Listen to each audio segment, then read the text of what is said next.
वाले हैं different different SQL commands के बारे में।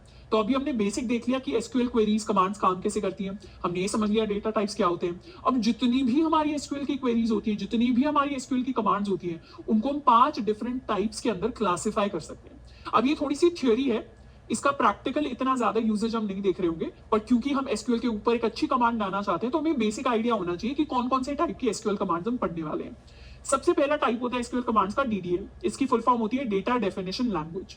अब डीडीएल का मतलब होता है कि अगर हमें कोई डेटाबेस क्रिएट करना है, कोई डेट टेबल क्रिएट करनी है, उसको हमें रीनेम करना है या उसे डिलीट करना है, तो इस तरीके के ऑपरेशंस जो क्रिएशन, डिलीशन, इस तरीके की चीजों पर काम करते हैं। यानी डेटा कैसे डिफाइन होगा, स्कीमा कैसे बनेगा, कॉलम्स किस तरीके से डिफाइन होंगे, या चेंज करने हो कल को अगर हमें कॉलम का टाइप ही चेंज करना हो, तो उस तरीके की जो चीजें होंगी वो डीडीएल में आएंगी। जैसे हमारी जो क्रिएट कमांड होती है या हमारी जो ड्रॉप कमांड होती है या बाकी की जो ऑल्टर, रीनेम, ट्रंकेट, जिनको हम बाद में पढ़ेंगे, ये सारी कमांड्स हमारी डीडीएल की कैटेगरी में आती है। उसके बाद सेकंड टाइप होता है डीक्यूएल। डीक्यूएल यानी डेटा क्वेरी लैंग्वेज, कि हमने टेबल तो बना ली, अब टेबल के अंदर का डेटा अगर हमें देखना है तो उसके लिए हम सिलेक्ट कमांड को यूज करते हैं, जिसको हम डिटेल में पढ़ेंगे, पर हमें आइडिया होना चाहिए कि जहां सिलेक्ट कमांड यूज हो रही है वहां डीक्यूएल यानी डेटा क्वेरी लैंग्वेज यूज हो रही है। फिर आती है हमारी डीएमएल। डीएमएल मतलब डेटा मैनिपुलेशन लैंग्वेज, यानी डेटा जो रोज हमारी स्टोर्ड है उसको अगर हमें चेंज करना है, जैसे नया डेटा अगर हमें इंसर्ट करना है, पुरानी डेटा को अपडेट करना है या किसी रो को डिलीट करना है, ये सारी की सारी क्वेरीज हमारी मैनिपुलेशन में आती है, यानी चेंजेस में आती है। फिर हमारे पास डेटा कंट्रोल लैंग्वेज भी होती है, जिसका काम होता है परमिशन देना। जैसे लेट सपोज हमारे पास डेटाबेस के अंदर एक टेबल तो है फीस की और एक टेबल है स्टूडेंट्स के मार्क्स की।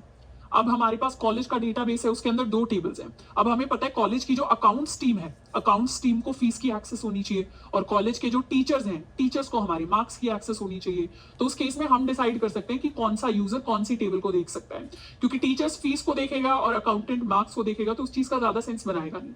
इसीलिए हमारे पास वो सारी चीजें डिफाइन करने के लिए डेटा कंट्रोल लैंग्वेज होती है।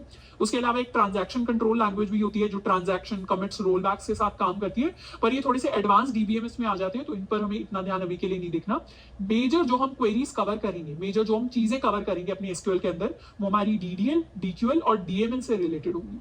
अब अभी तो हमने टाइप देख लिया कि हाँ एसक्यूएल कमांड्स इतने टाइप की होती हैं, बट इसको प्रैक्टिकल यूजेज के हिसाब से हमें सिर्फ थ्योरी समझना है। हम ऐसे एसक्यूएल नहीं सीखेंगे कि पहले हम एक टाइप की सीख लेंगे, फिर हम दूसरे टाइप की सीख लेंगे, फिर हम तीसरे टाइप की सीख लेंगे, क्योंकि उससे लॉजिकली हमें चीजें उतनी अच्छे से समझ में नहीं आएंगी।